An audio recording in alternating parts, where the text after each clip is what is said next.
Hampshire College and Harvard University. After postdocs at IAS Princeton, ITP Santa Barbara, and the University of Chicago, he held faculty positions at Yale, Syracuse, and Penn State University. He is a fellow of the American Physical Society and a member of the Royal Society of Canada and the recipient of numerous awards and recognitions. Dr. Smolin is the author of more than 150 scientific papers. What this talk is about is the other unfinished part of Einstein's double revolution, which is making sense of quantum mechanics.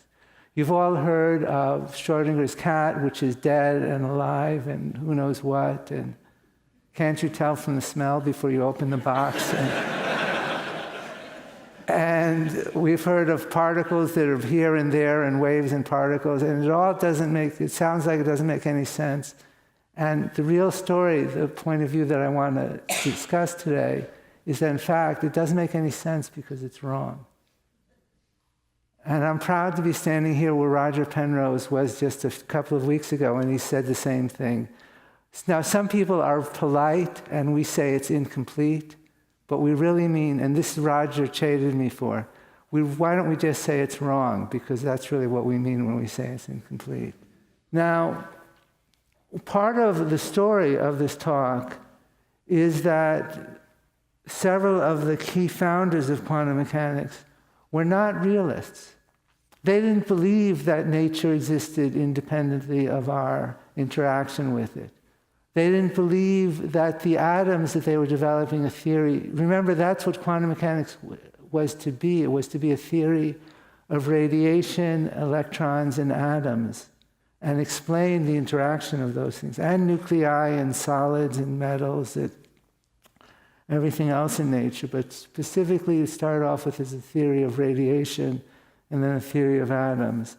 And they didn't believe that these atoms had properties independent of our intervention. And they weren't playing.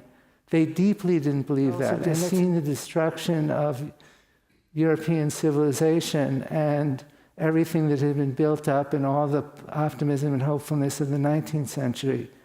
So they were deeply scarred, and they were deeply suspicious of rationality, of optimism, of progress. And these are the people I'm not going to tell the stories about them as individuals, but this is the generation and the mood in which quantum mechanics was invented. Now, the mentor of that generation, there was one older person who was Niels Bohr, who was a Danish physicist. And these are some things that he said. Nothing exists until it is measured. When we measure something, we are forcing an undetermined, undefined world to assume an experimental value. We are not measuring the world, we are creating it. Everything we call real is made up of things that cannot be regarded as real. This is what he believed before he invented quantum mechanics. And the natural laws of quantum theory no longer deal with the elementary particles themselves, but with our knowledge of them, the elementary particles. So this was the philosophy that they brought to the construction of this new theory. We call the Copenhagen view or the Copenhagen interpretation. And again, it would be wonderful if someday there's a Waterloo or a perimeter interpretation of something. But we hope it's the next theory, because this theory we're trying to get. And yet, my message to you today is that it is wrong. And it's wrong because since the concept of measurement is primary, it's a theory, as Bohr and Heinsenberg said to you in those quotes, not of the atoms and the elementary particles, but of their interaction with our experimental devices. And it doesn't give a complete description of what's really going on in the atom or the molecule or the nuclei that it's describing.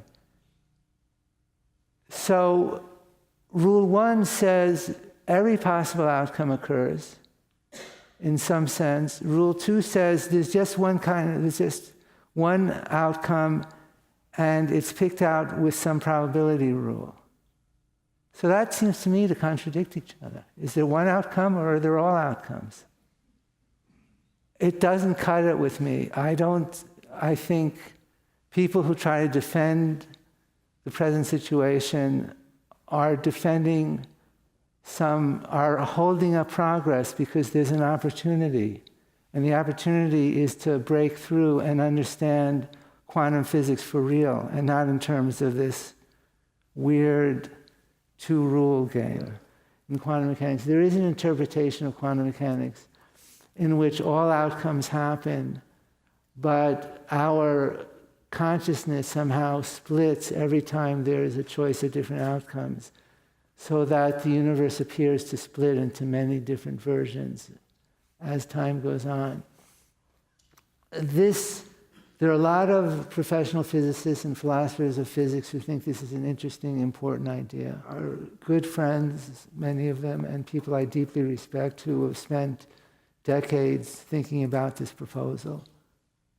I think personally it's crazy, but out of respect for them, I tried. I'm trying to wrap my head around this idea that quantum mechanics is wrong, and how you couldn't state that definitively.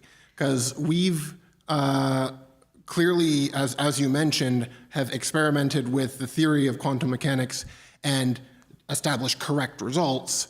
And just because there are elements we can't explain doesn't mean that the elements aren't there. So I don't know how you can call it wrong. And so I'm not proposing anything insane. I'm not proposing. And even though I tell my story as a kind of comedy, Niels Bohr was a great scientist and a great mentor.